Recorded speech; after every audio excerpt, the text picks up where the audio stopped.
Bonjour, bonjour, bonjour, shalom, mes bien-aimés dans le Seigneur. Na pesi biso mbote na kombo na Yesu Kristo mokonzi pe mobikisi na biso oyo aza malamu abateli biso na bolingo na ye. Azwa lokumu asali biso ngolu lelo lisusu ya kopartage makambo oyo apesi ngai oyo tindi na nzela na ngai namemela bino peuple na ye, peuple ya Nzambe, bana Congo na memeli bino ba message ba révélation Nzambe apesi nga nakanisa navandika mwa quelques jours bomoni ngai te mpo Nzambe avandisi nga mpona kolobela nga makambo, mpona kolakisa nga makambo mpona mboka na biso ya ebele mpona nini po Nzambe azofera comprendre ngai ke tokomi na ngonga oyo ye aza kosala, tokomi na ngonga oyo ye atiaki po biso tokoka koyeba makambo ebele po tozokende na accomplissement ya parole ya Nzambe, accomplissement ya ba promesse na ye. Donc yango wana Nzambe azaki na makambo vraiment ya kotalisa ngai ebele, a expliquer nga makambo ebele oyo atindi ngai pe mosusu na ya koyebisa bino bana na ye po tososola ngonga nini tokomi nango, po nyonso ezali likambo ya ngonga, nyonso ezali temps, nyonso ezali basini ya temps. Bana Nzambe bavivaka na basini oyo tata Nzambe azopesa, ndenge azopesela biso basini, ndenge tozososola place tozokende, ndenge tozososola esika nini tokomi. Bana Nzambe bavivaka ndenge wana, bana Nzambe bavivaka te sans révélation. Bible ezopesa biso un peuple sans révélation est un peuple sans frein. Et na kati ya révélation eza makanisi ya Nzambe, makambo nini ekosalama Nzambe azo révéler biso po toyeba kovivre, po toyeba kobika, toyeba kosaisir makambo nini oyo Nzambe azosala mpona biso. Voilà mes bien-aimés dans le Seigneur, tika zwa lokumu mpona bino, mpona santé na bino, boza na santé malamu ndenge bozotala message oyo tata muta abateli biso mokeli na biso ezali te po toza malamu, toza kitoko, to toza mayele, to toza différent na ba oyo ba perdre bomoi na bango te, za kaka ngolu. C'est par la grâce que nous sommes là, que nous sommes vivants. Donc tika tata Nzambe azwa lokumu na ye na message oyo tata pesi ngai. Nzambe expliquer ngai ngonga nini to passé nango na ngonga nini tozali kokende nango. Nzambe atalisi nga makambo, apesi nga na ba parabole, mais makambo tata talisi ngai pesi biso kombo mibale ya bakonzi mibale ya temps oyo to passé na temps oyo tozokende kokoma. Donc temps oyo to passé signifie temps oyo touti nango, oyo toza nango na oyo tozokende nango. Tant na kopesa message au papa pesinga tokososola malamu. Il s'agit de président alekaki Kabila na président oyo toza na ye na mosali na ye oyo akoya na sima ya Félix. Donc Nzambe a expliqué ngai, alakisi nga yango na moni yango très bien makambo tata azosala eza clair. Ndenge na kopesa bino message boko comprendre pe puisque c'est vraiment clair makambo papa pesi. Mais nayebi ke makambo molimo ezalaka makasi mpona bato mosusu po basosola yango. Yango na tokotika moment oyo na maboko ya Nzambe po molimo na ye esunga biso na kososola message oyo, na ko comprendre makambo nini oyo Nzambe azoloba. Tant na lobi temps mpo Nzambe apesi ngai temps, apesi ngai ba chiffre wana signifie bato. Siko soko oza na molimo wa Nzambe te o comprendre ndenge nini. Donc fo molimo wa Nzambe azala na biso po tososola. Nga na sosoli po na moni na ndoto Nzambe alakisi ngai, mais mutu azali na ndoto na ngai te po asosola ekosenga ye molimo na Nzambe. Yango Nzambe alobi na biso to éprouver ba prophétie, mais to éprouver ngo na nini? Na molimo na ye, molimo mosantu. Tika zwa lokumu to tika mama na maboko na ye po tokota na ba message na bino na biso na yebisa bino makambo nini papa alakisi ngai na oyo ayebisi ngai na voix na ye ba explication apesi nga po to comprendre makambo esalama na mboka na biso oyo esalamaki ezo affecté oyo toza kovivre siko na oyo tozokende nango. Donc tosambeli na kombo na Yesu Kristo mokonzi pe mobikisi asunga biso, azala na biso, molimo na ye kamba biso banda na ebandeli tina suka, pe asosolisa biso message oyo eza très important mpona avenir na biso bana ya Congo. Azwa lokumu tosambeli. Papa toye kozongisa lokumu nyonso epai na yo po ozali malamu, toye kozongisa nyonso pe na maboko na yo mama oyo pe ba message oyo pesi biso toye kozongisa lokumu mpoza malamu o révéler biso makambo oyo biso toyebaki te ezalaki caché pe opesi biso na bolingo na yo connaissance ya makambo toza ko vivre sikoyo na esika tozokende oyo kosalamela biso oyo kosalama na Congo dans peu de temps tika ozwa lokumu kombo na yo ekumisama mpoza malamu zwa lokumu tata mpona bolingo na yo mpona biso mpe mpona bolingo na yo mpona Congo mpo Congo ezali yo moko zwa lokumu papa oza malamu nzambe ya Congo kumisama kamba biso na ngonga oyo molimo na yo ezala oyo eza likolo na ngai epesa ngai sagesse ya kolibere message oyo mpo bana na yo bacomprendre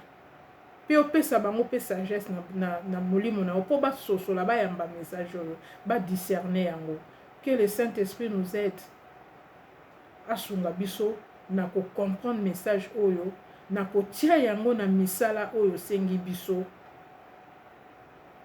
Merci papa zwa lokumu kombo na yo kumama tata mokeli na nyonso na kombo na Yesu Kristo batela biso Yesu mokonzi na sa loboko na banguya contre toute attaque oyo ekouta pa banguna na monde ya ténèbres ezala nul sans effet na kombo na yo Yesu Kristo.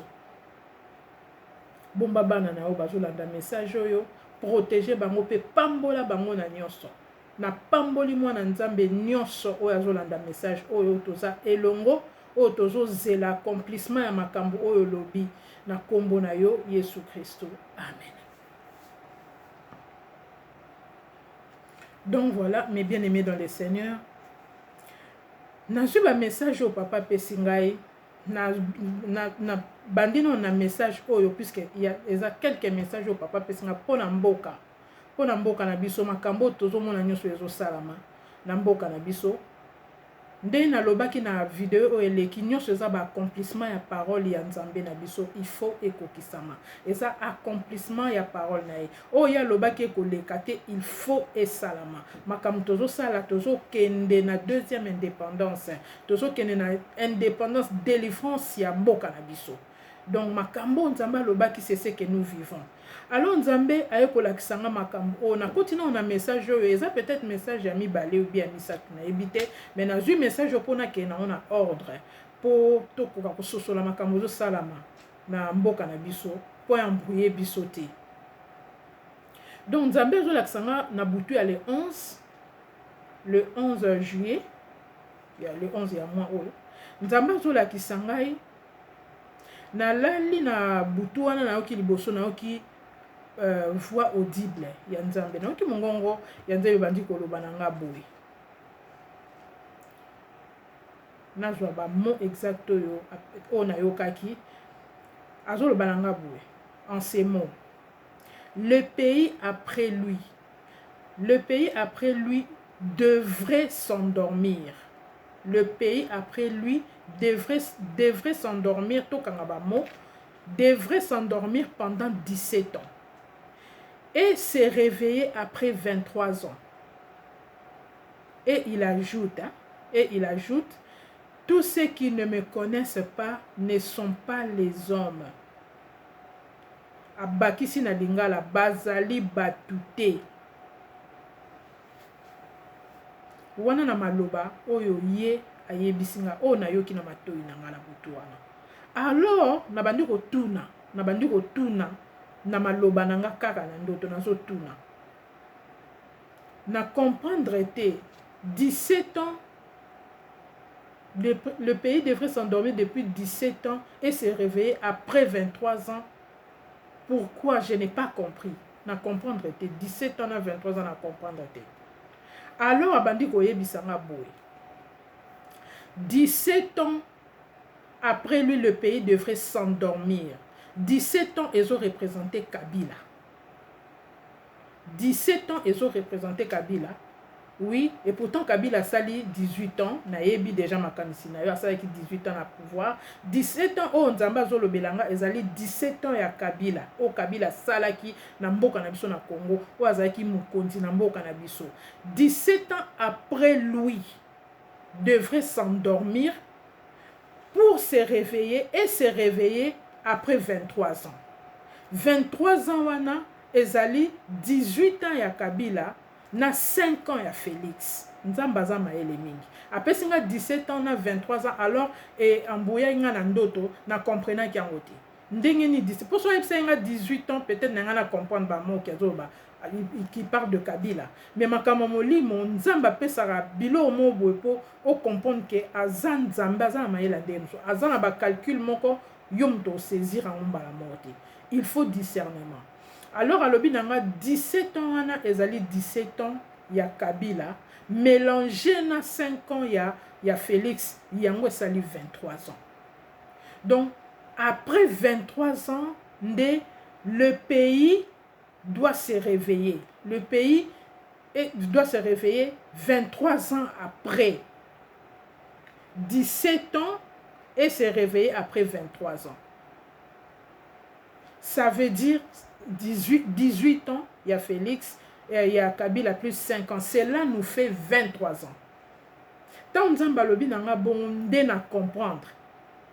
Donc le Nzamba so ngoye biso awa ezake pendant pouvoir ya Kabila azwaki 17 ans. Nzamba yebi exactement makambo nini ya salaki une année oyo ezangi na 17 ans et kokisami na 23 ans.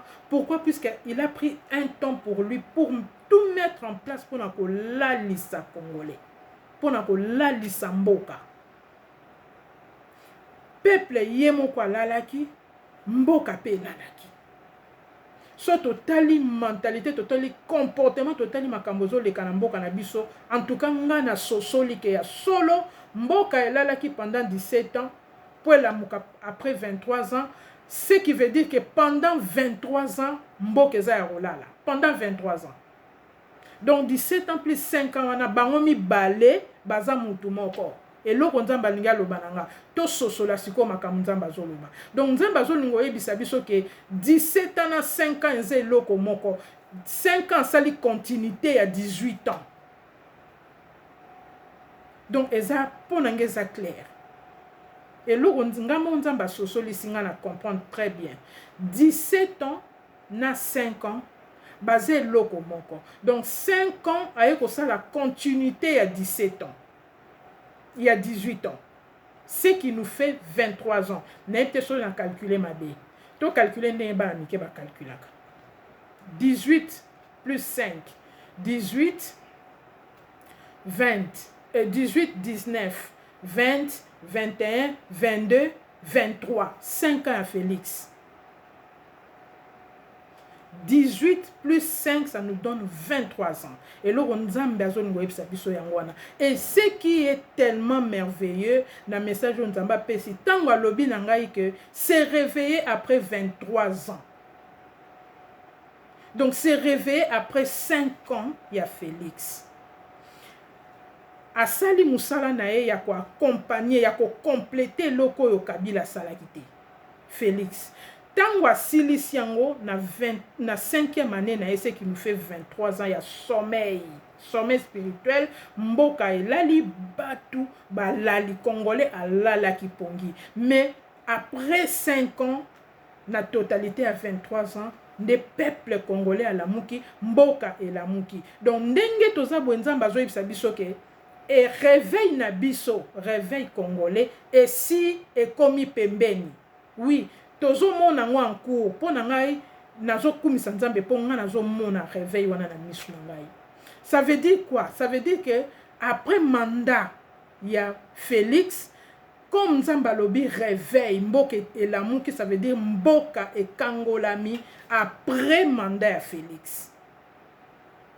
Après mandat na ye mosali na ye Nzambe ndako jwa pouvoir na maboka Félix. Eza miracle Nzambe moko kosala. Eza impossible te Nzamba kosaka te. Donc ata Félix a continué à sali glissement na ye to a doubler mandat na ye. Ngai mwana Nzambe nga adasa na zo ndima ke mandat wana kosilisa ngote. Eloko Nzamba zo ngo yebisa biso. Mandat o ye nga doubler po ekolongwa na maboka Félix te. bokonzi ekolongwa na maboko na ye te mpo bokonzi ekolongwa na Félix mpo ekende na maboko ya mosali ya tata Nzambe oyo ye aponi groupe oyo ye aponi ya bana na ye mpo na raison ya kopanza sango na ye na mokili mobimba ntina ya réveil wana yango wana mpo na koprepare terrain oyo ye akozonga puisque kopanza sango na ye mokili mobimba nde kobenga Yesu azonga nde kobenga mokonzi azonga nayebi te bana Nzambe so tozososola ti awa donc eloko Nzambe azoyebisa biso eza ke tolalaki pendant 23 ans akaboli yango bien tie 17 ans alobi nange kolamuka après 23 ans et asosoli singa makambo alobi oyo nga mpe na memeli bino mes frères et sœurs.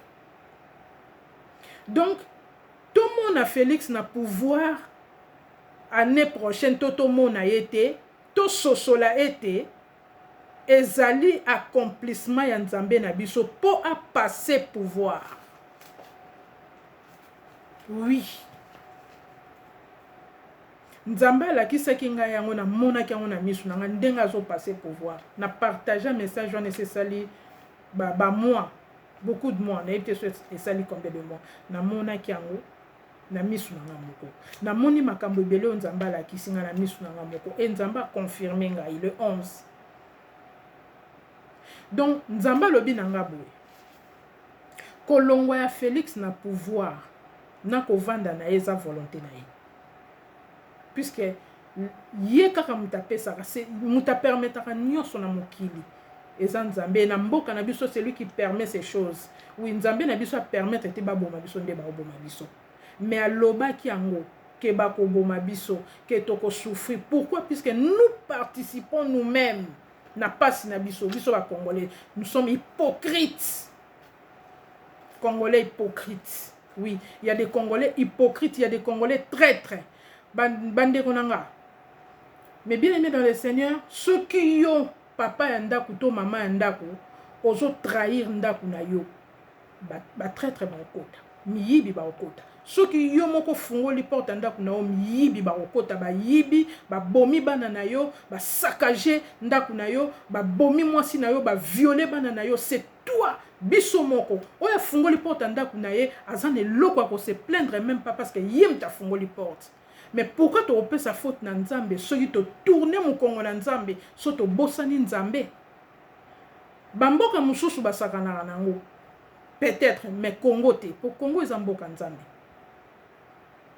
Nzambe ye moko mutako kangola mboka na ye. Congo eza Nzambe, eza bon Nzambe. Ye moko mutako kangola mboka na ye. Ceux qui tozo lela tozo kendo tozo sala semblant Nzamba zo mona biso tant tozo trahir mboka na biso moko yo moko zo kende o trahir mboka na yo yo moko fungoli ba porte mboka na yo ba yini ba koti na mboka na yo ba payer mboka na yo bazo boma bana ya ndaku na yo bazo po mboka ezali ndaku na yo esengeli na yo ko batela ngo lokola ndaku na yo. Ndengo bombaka famille na ndengo batela kabana na c'est comme ça qu'on batela mboka na yo na motema na o mobimba. Mais quand tu ouvres les portes ba ko sala ko saccager mboka na yo après tu vas te plaindre et ça hypocrisie c'est l'hypocrisie et ça hypocrisie et Nzamba zo mona hypocrisie wala nyos il ne dort pas Nzamba zo bate azo mona nyos. Alors Nzamba lobi na ngaboy kolongo ya Félix na zongeli wana ezana deux possibilités. Kaka bibali. Troisième possibilité, eza exclu. Troisième possibilité, on est zani. Troisième possibilité, zali, ye moko longwa. Ye moko longwa gentiment. Ye moko longwa puisqu'il voit que rien ne va. Namboke loko tezo tambola. Et loko moko tezo marché. Ye moko telemi alobi non na monique mboke zo kene malam te toluka solution ou même chercher une solution pour akende avec honneur pour un jour asilisipe musala ngwa memiango na sengo nyonso akeya longwe na ye en tout cas biso bana Congo to beti maboko to sengi Nzambe merci pour na bomo ine to pambolié. Ça c'est le troisième option. Eza exclu Nzamba alobi eza exclu pour longwa te. alongwa ye mote. Alors etikali deux options. Na deux options wana eza nini? Deux options wana o nzambe alakisi ngai. A reconfirmer nga makambo alakisa ngai. Na lobaki yango na moni ndenge bazoboma Félix. Nzambe alakisi nga coup d'état na kanda na ye moko kolongola ye ko arracher ye ndenge ako arracher tanga ko pesa bokonzi na maboko ya mosali na ye. Wana nde zali force ya puissance ya nzambe ye moko na makasi ya nzambe ye moko. Kaka option wana mibale. Option wana mibale zali coup d'état ou alongwe na coup d'état ba bomiye na mutu moko boye po a s'emparer na pouvoir ou nzambe ye moko arracher pouvoir po apesa na mosali na ye. Kaka mibale wana mutetikali. Sikoyo mutu oyo akoya kosala neti coup d'état po a s'emparer na bokonzi na ye, akosala nango eloko moko te po eza même pas volonté ya nzambe. Akosala nango eloko moko te, makambo ya komona akovanda même pas na bokonzi wana même pas une journée et simba te. Eko simba ata mukie te. Pona nini? Juste parce que ce n'est pas la volonté ya nzambe, eza volonté na ye te. Mais biloko wana, eloko wana ya coup d'état ezo gete ye. Mosusu ezali nzambe moko na makasi na ye, akobotola ye, akodépouiller ye. Po alingi koyokela nzambe te, ye moko a déposé te après plusieurs messages po na kotika kopesa mboka na basali na nzambe oya solo oyo nzambe alobelaka ye, puisque nzambe alobela mutu nyonso avant nzambe abando lobela mutu mosusu alobela nanu yo moko. Il va te parler à toi-même. Soki ozoyoka te nda bandi koyebisa bato mosusu. Nzambe alobela nanu mutu ye moko. Donc alors ba option mibale wana etikali et ba option mibale wana yango tozokende nango po totaliser 23 ans.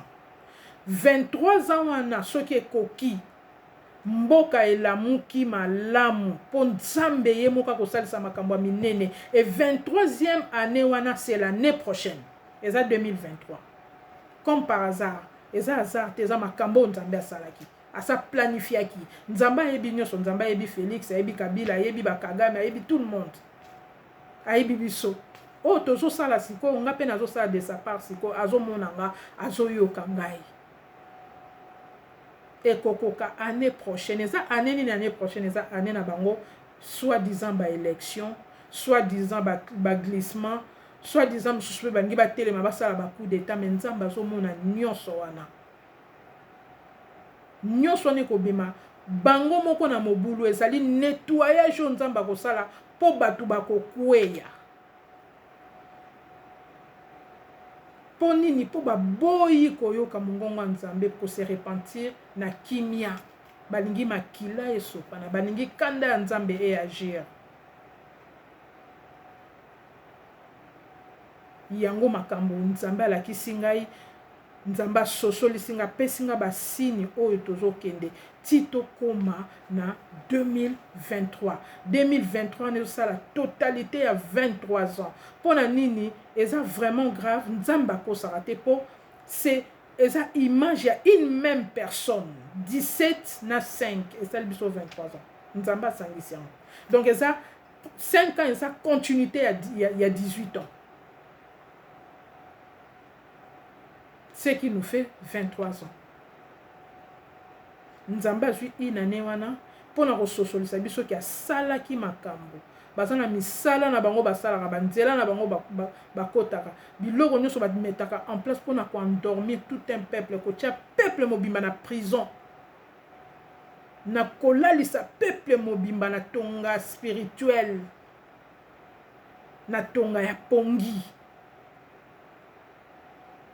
Yango peuple akokoloba kongola koloba lika moko lelo na 5h, na 5h30 a changé, na 6h bayeli elo mo mususu bo a changer susu wana.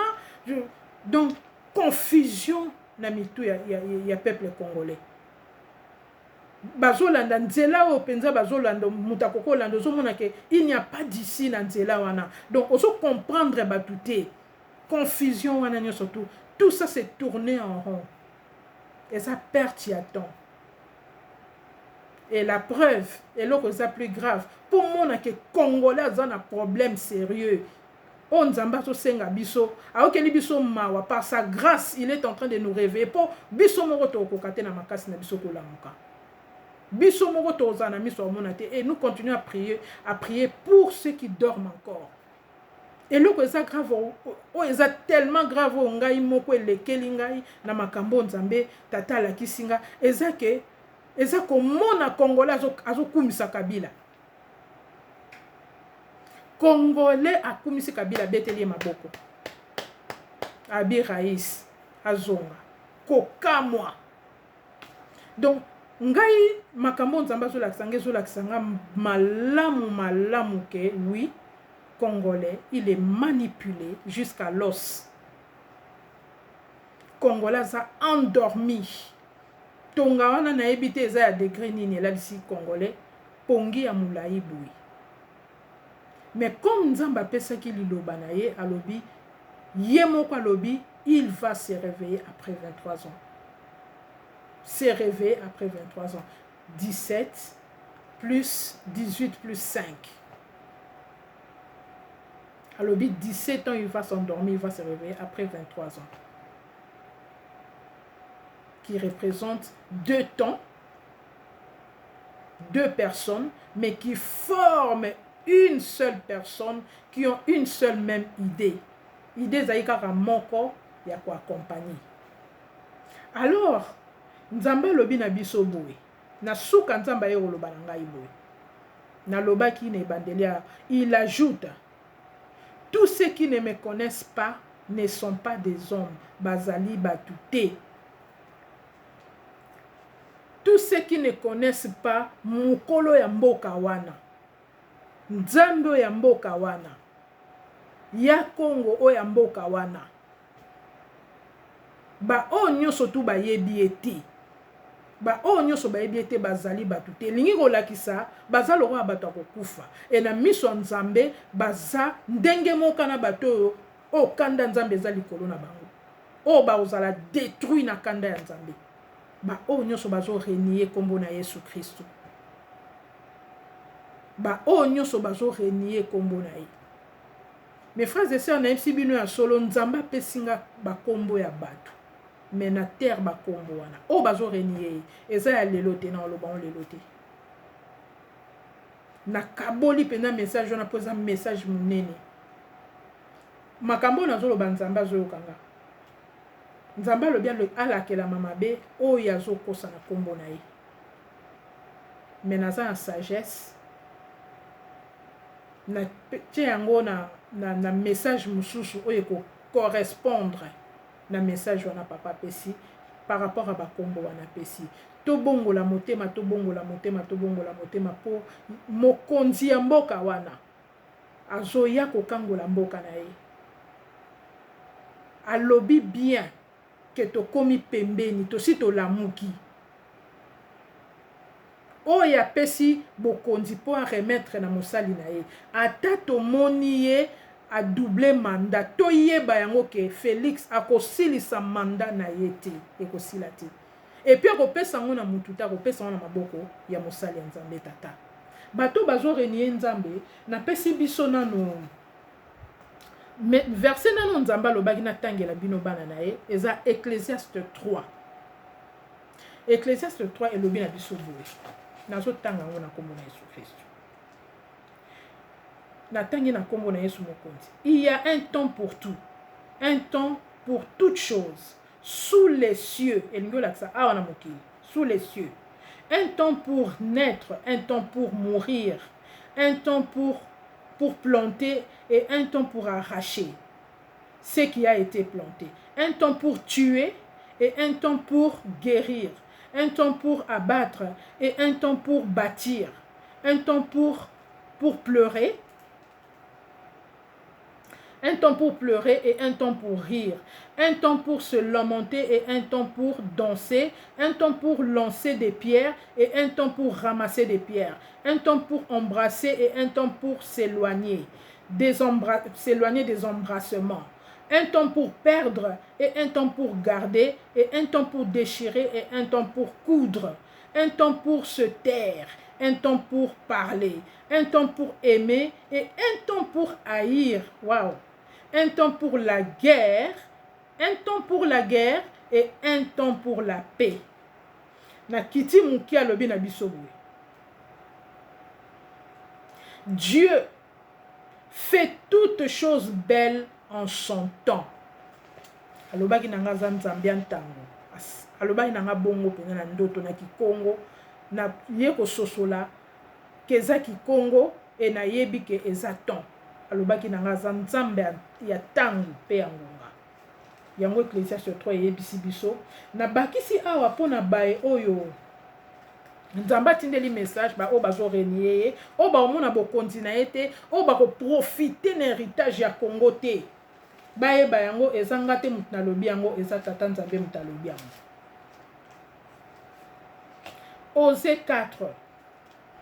Osée 4 na verset 6.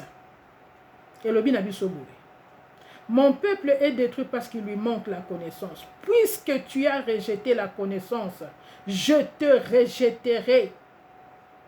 Et tu seras dépouillé de mon sacerdoce. Puisque tu as oublié la loi de ton Dieu, j'oublierai aussi tes enfants. Amen. Point. To continuons on anda ku poto yo kama kamutata lobi. Biso bae oyo nzamba lobi toko sangana. Tant ya réveil komi poto sangana poto panza liloba ya tata na mokili mobimba sur toute la planète. Matthieu 24 et bisi biso boye. A liboso yambo mwana nzambe azonga ko juger ba nation. Alobi il faut que la parole du royaume, la bonne parole du royaume soit répandue, soit propagée dans toute la planète. Namokili mobimba. Alors viendra la fin. Liboso fo lilobe panzana. Liboso fo Yesu Christo. Mokonzi ya bakonzi. Ay, kombo ne tangama. Yango tozo benga ye. Alobaki tang tokoloba yisa ya Congo. Yisa ya Congo. Nde ye makolo komi na nzela. Tangu toko benga ye. Yisa ya Congo. Yaka Congo. Nzamba Congo. Nde ye akoya. Eza Yesu Masiya. Yesu Christu. Eza kaka kombo na Yesu. Alobi na biso boye. Toke na Sophonie 3 na verset 9. Alobi na biso. Alors je donnerai au peuple des lèvres pures, afin qu'ils invoquent tous le nom de l'Éternel, pour le servir d'un commun accord, d'au-delà des fleuves de l'Éthiopie. Au-delà des fleuves de l'Éthiopie. Eza wapi mboka ngo? Eza wapi au-delà des fleuves de l'Éthiopie? Bamboka boni eza bongo au-delà des fleuves de l'Éthiopie. Totala kota toluka ba carte oyo ezo lakisa biso exactement place mboka na biso ezali bibliquement eza bibliquement pe ezali ya solo matériellement ce qui to koti na ba recherche au-delà des fleuves de l'Éthiopie eza mboka na biso ba congolais to linga te muto linga te wana etali ye eza problème na ye akolongola ngai yango na mutu na ngai te to na motema na ngai biso muto kopanza sango mais bien aimé dans le Seigneur biso bana ya Congo toko panza sango na mokili mobimba toko panza ba sango ya mokonzi mokonzi na bakonzi oya kufaki apesaki bomoi na ye mpo na biso nyonso toko panza yango mokili mobimba biso bana Congo biso ba congolais biso nous allons partager bonne nouvelle ya royaume toko yambisa batu Yesu mokonzi bakomona makasi na ye mpona oyo akosala na Congo ekolekela bato tokoyamba bapaya bakoya na mboka na biso tokolakisa bango ke toza motema malamu tokopesa bango mo esika mpo Congo ekokabwana nango te Nzambe alakisi ngango plusieurs fois ekabwana nango te bayina biso mingi mais c'est pour une raison, une très bonne raison toza bana ya mokonzi na mokonzi tangu Yesu Kristo abotamaki Herode amonaki étoile na ye abomisa bana ba bébé na période na kaka pona mutu moko abomisaki bana on ne sait pas compter toyebi nombre ya bana ya abomisaki te kaka pona étoile oyo dérangeaki ye toza bana étoile toza na elembo ya bonzambe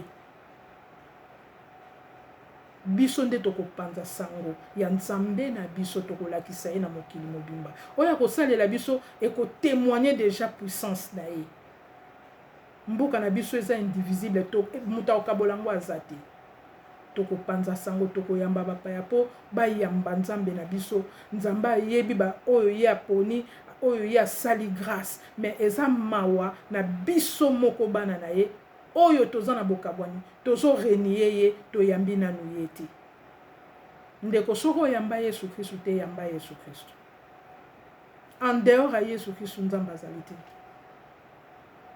soko oyamba Yesu Kristo te yamba Yesu Kristo et repens-toi tout se repentir na mabe nyonso tozosala mpo nzambe azomona na ye nyonso ekopesa biso lisungi te ekodélivre biso te ekopesa biso héritage na biso ya Congo te puisque Congo eza héritage ya monene o congolais nyonso fois profiter nango fois zwa part na ye o ezali je ne sais pas quantième fois nzamba so pesanga message ya héritage na biso mo wana ya héritage na lobango plusieurs fois na ye lisusu nango kosukisa nango ke Congo eza héritage na biso tika tata nzambe akumisama soki Yesu Kristo azongi te lelo atikeli biso lisusu mikolo akopartage nayebi ke akotikela biso mpo nyonso ye azoloba fo ekokisama fo tomona esengo ya Congo fo tomona délivrance ya mboka na biso fo totambola topanza sango fo tokumisa ye fo tomona elengi ya mboka na biso nga nazozela ntan wana nazozela yango nyonso ekomi nango toloba comme il faut presque na suka mpo na biso bato me mpo na nzambe tata na biso nyonso ese salama nyonso eza déjà accompli mpo na ye spirituellement tout est fait yango apesi biso Ecclésiaste 3 il y a un temps pour tout asalaka makambo malamu na ntango na ye azwa lokumu mais bien aimé dans le Seigneur nalingi biso mingi na bolingo tata nzambe merci na bino bandeko nango toza ensemble o bozo soutenir nga na musala oyo bozo partager message ya boye po mutu nyonso ayoka e bit na biso na message oyo o nyonso tata zopesa biso eza kosambela po losambo na biso ekoma pata te ezali kose repentir na mabe nzambe ayokaka losambo ya mutu masumu te Isaïe 59 to se repentir to bondela po tomona biloko ekokisama po tobenga ngo eya fo tobenga ngo na losambo na prière nzambe alobaki toko recevoir nyonso par la prière to bondela to benga mama oyo eya mosali na ye basali na ye wana baya oyo ya bongisi baya bangonde tokoki kotelemela ngo ata moke te po bangonde baza délivrance oyo nzambe atie liboso po mboka na biso ekangola tokoki kotelemela ngo ata moke te. Donc voilà, tika tata nzambe azwa lokumu soki azongi te. Je vous dis mes bien-aimés dans le Seigneur, à très bientôt pour na pesa to partager ba message mosusu papa pesi ya mboka na biso to eba makamuni ezo salama aza malamu mingi tika apambola biso abatela biso apambola bino mingi na pamboli bino bana ya tata nzambe toza ensemble na bolingo nzambe. À très bientôt mes bien-aimés dans le Seigneur. Au revoir.